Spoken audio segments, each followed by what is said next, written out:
Hungary में settlement बाकी Schengen मुमालिक की निस्बत बहुत आसान है। हंगरी की वीजा रेशो पाकिस्तान में इस टाइम के ऊपर बहुत अच्छी जा रही है, जिसके वीजा की फीस सिर्फ और सिर्फ 17,000 रुपए है। इसके वीजा की कैटेगरीज में एयरपोर्ट ट्रांजिट टाइप ए आ जाता है, उसके बाद शॉर्ट स्टे वीजा सी आ जाता है। शॉर्ट स्टे वीजा अप्लाई करने का तरीकेकार सारा आज की इस वीडियो के अंदर जानते हैं। A to Z इसकी इंफॉर्मेशन, वर्क परमिट कैसे हासिल कर सकते हैं। जल्दी से जो नए देखने वाले व्यूअर है वो इस चैनल को सब्सक्राइब कर लीजिएगा, बेल आइकन को भी प्रेस कर लीजिएगा ताकि नया नया वीडियो आप लोगों तक जरूर पहुंचती है। हंगरी के अंदर इस टाइम के ऊपर बहुत सारी जॉब वैकेंसीज चल रही हैं। हंगरी ने पाकिस्तानियों के लिए और बाकी मुमालिक के लिए वीजा इमिग्रेशन में बहुत ज्यादा नरमी कर दी है। हंगरी शेंगन कंट्रीज में शामिल होता है जहां पर पाकिस्तानियों को वीजा की जरूरत होती है। हंगरी में इस टाइम के ऊपर बहुत सारी जॉब वैकेंसीज चल रही हैं, जो कि हंगरी ने पाकिस्तानियों के लिए या और मुमालिक के लोगों के लिए वीजा में बहुत ज्यादा नरमी कर दी है 2024 के अंदर। हंगरी शेंगन एरिया में शामिल होता है जहां जाने के लिए पाकिस्तानी शहरियों को पेशगी वीजा की जरूरत होती है।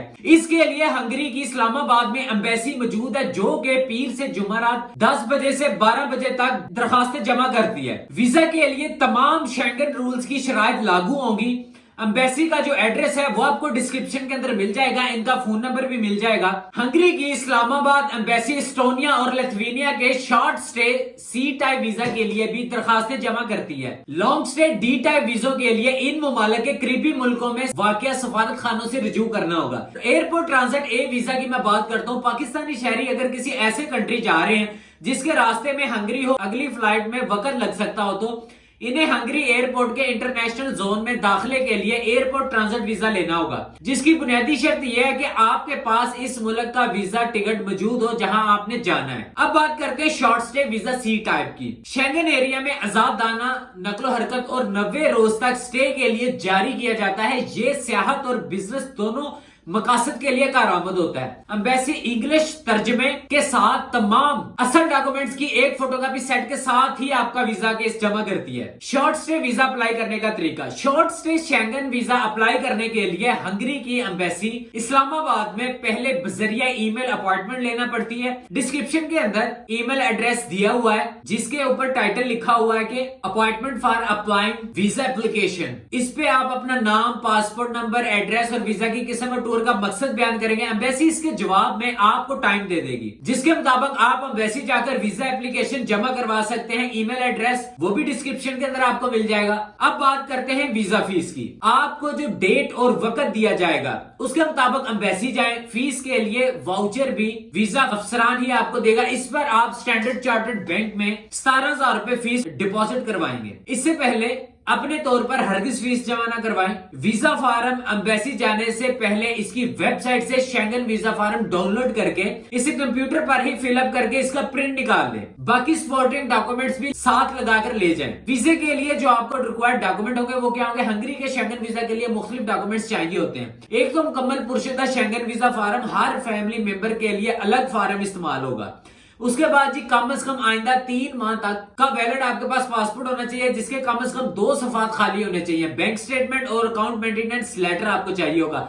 उसके बाद व्हाइट बैकग्राउंड वाली 2 पासपोर्ट साइज तस्वीरें आपको चाहिए होंगी। वीजा फीस जमा करवाने की रसीद, कोरोना वैक्सीन सर्टिफिकेट, 30,000 यूरो की ट्रैवल मेडिकल इंश्योरेंस, कोरोना को कवर किया गया हो जिसमें। अगर कोई बच्चा वालिदैन में से एक के साथ सफर कर रहा है तो दूसरे का इजाजतनामा और नादरा का फैमिली रजिस्ट्रेशन सर्टिफिकेट आपको चाहिए होगा। वीजा रिक्वेस्ट लेटर और मुकम्मल ट्रैवल प्लान आपको चाहिए होगा। दौरे के मकसद इन कागजात के जरिए आपको साबित करने होंगे। टूरिस्ट के लिए ट्रैवल एजेंसी का लेटर या होटल बुकिंग आपके पास होना चाहिए। तालीम या किसी ट्रेनिंग के लिए जाना हो तो मुतलका अदारे का सर्टिफिकेट और स्टे के इंतजाम के डॉक्यूमेंट्स। कारोबारी मकसद से अगर आप जा रहे हैं तो हंगरी के मुतलका कारोबारी दायरे का इनविटेशन खत आपको चाहिए होगा। आपके दायरे का रजिस्ट्रेशन और चैम्बर ऑफ कॉमर्स का सर्टिफिकेट, हंगरी के दायरे के साथ बिजनेस का रिकॉर्ड आपको चाहिए होगा। इलाज वगैरह के लिए जाना हो तो हंगरी के अस्पताल का लेटर, जहां इलाज के लिए मामला तय पाते हैं। लेटर में इलाज के अखराजात और मुद्दत का अंदराज होना चाहिए। एडवांस जमा करवाए गए अखराजात की रसीद, पाकिस्तानी डॉक्टर का जारी करदा मेडिकल सर्टिफिकेट जिसमें बीमारी की तफसीलात बयान की गई है और वाजिया किया गया हो कि इस बीमारी का पाकिस्तान में इलाज नहीं हो सकता। किसी कॉन्फ्रेंस में शिरकत के लिए जाना चाहते हो तो हंगरी के ऑर्गेनाइजर का दावतनामा और आपकी रजिस्ट्रेशन की फीस और बाकी प्रूफ जमा करवाना हो, जिससे साबित हो कि ये वाकई आपका मुतलका शोबा है। और आपकी इसमें गहरी दिलचस्पी है, जिस इदारे में मुलाजमत करते हैं उसका एम्प्लॉयमेंट लेटर, अखराजात के लिए रकम की मौजूदगी और बाकी चीजों से आपको साबित करवाना होगी। उसके बाद रिटर्न टिकट, होटल बुकिंग या रहाइश के बाकी इंतजामात के डॉक्यूमेंट्स आपको चाहिए होंगे। बैंक और क्रेडिट कार्ड की 6 माह की स्टेटमेंट आपको चाहिए होगी। इनकम सर्टिफिकेट और प्लस सैलरी स्लिप्स आपको चाहिए होंगी। मेडिकल ट्रीटमेंट वीजे के लिए भी इलाज के अखराजात की रकम की दस्तयाबी का सबूत फराहम करना होगा। वीजा दरखास्त रिजेक्ट होने पर अपील, अगर एम्बेसी आपकी दरखास्त को रिजेक्ट कर देती है तो आप अपील करने या इतराजात दूर करके दोबारा वीजा अप्लाई कर सकते हैं। अपील दरखास्त रिजेक्ट होने के बाद 8 रोज के अंदर एम्बेसी को जमा करवाना होगी। अपील का ड्राफ्ट हंगरी लैंग्वेज या अंग्रेजी में होना चाहिए। अपील की फीस मैंने पहले बयान कर दी है। अपील पर फैसला 15 रोज में कर दिया जाता है। इस अमल के दौरान अपने केस की फेवर में मजीद डॉक्यूमेंट्स फराहम करना होंगे आपको। अब बात करते हैं हंगरी के वर्क परमिट की। हंगरी में सेटलमेंट बाकी शेंगन कंट्रीज की निस्बत बहुत आसान है। आप एक बार लीगल तरीके से वीजा लेकर वहां पहुंच जाए तो टीआरसी और वर्क परमिट अप्लाई कर सकते हैं, जो कि शुरू में 1 से 2 साल के लिए होता है। इसके लिए जॉब ऑफर और जॉब कॉन्ट्रैक्ट की जरूरत होती है, जो कि आप हंगरी जाकर वहां पहले से मौजूद अपने दोस्त अहबाब सर्च पोर्टल्स के जरिए अरेंज कर सकते हैं। बड़ी तादाद में पाकिस्तानी वहां पर मौजूद हैं।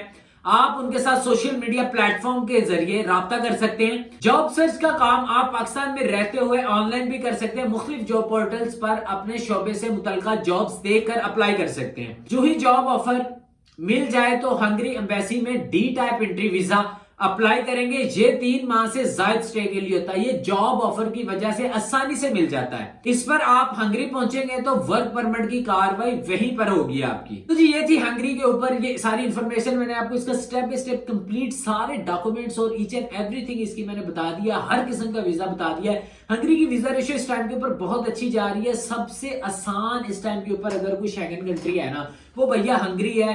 2024 के लिहाज से अगर देखा जाए तो आप लोग हंगरी की तरफ निकलें।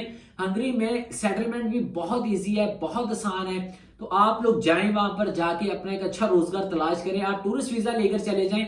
टूरिस्ट वहां पर कन्वर्ट करना वर्क के अंदर बहुत इजी है, बहुत आसान है। आप लोग इजीली कर सकते हैं। वहां पर जॉब वैकेंसीज भी चल रही हैं इस टाइम के ऊपर, बहुत शशके होने वाले हैं। तो अगर आपको किसी बात की समझना है आप लोग मुझसे पूछ सकते हैं। तो इंशाल्लाह 1-2 दिन के अंदर मैं अपना व्हाट्सएप नंबर भी लॉन्च करने वाला हूं। और इंशाल्लाह संडे नाइट शो लाजमी देखिएगा, उसको मिस मत करिएगा। पिछले संडे लोगों ने बहुत प्यार दिया, लोगों को बहुत मजा आया। तो बाकी इंशाल्लाह ऐसी ही इन्फॉर्मेटिव वीडियो मैं आप लोगों के लिए लेके आता रहूंगा। वीडियो अच्छी लगी तो चैनल को भी सब्सक्राइब करें, बेल आइकन को भी प्रेस कर दीजिएगा। तो इंशाल्लाह मिलते हैं अगली वीडियो में, तब तक के लिए पीस अप।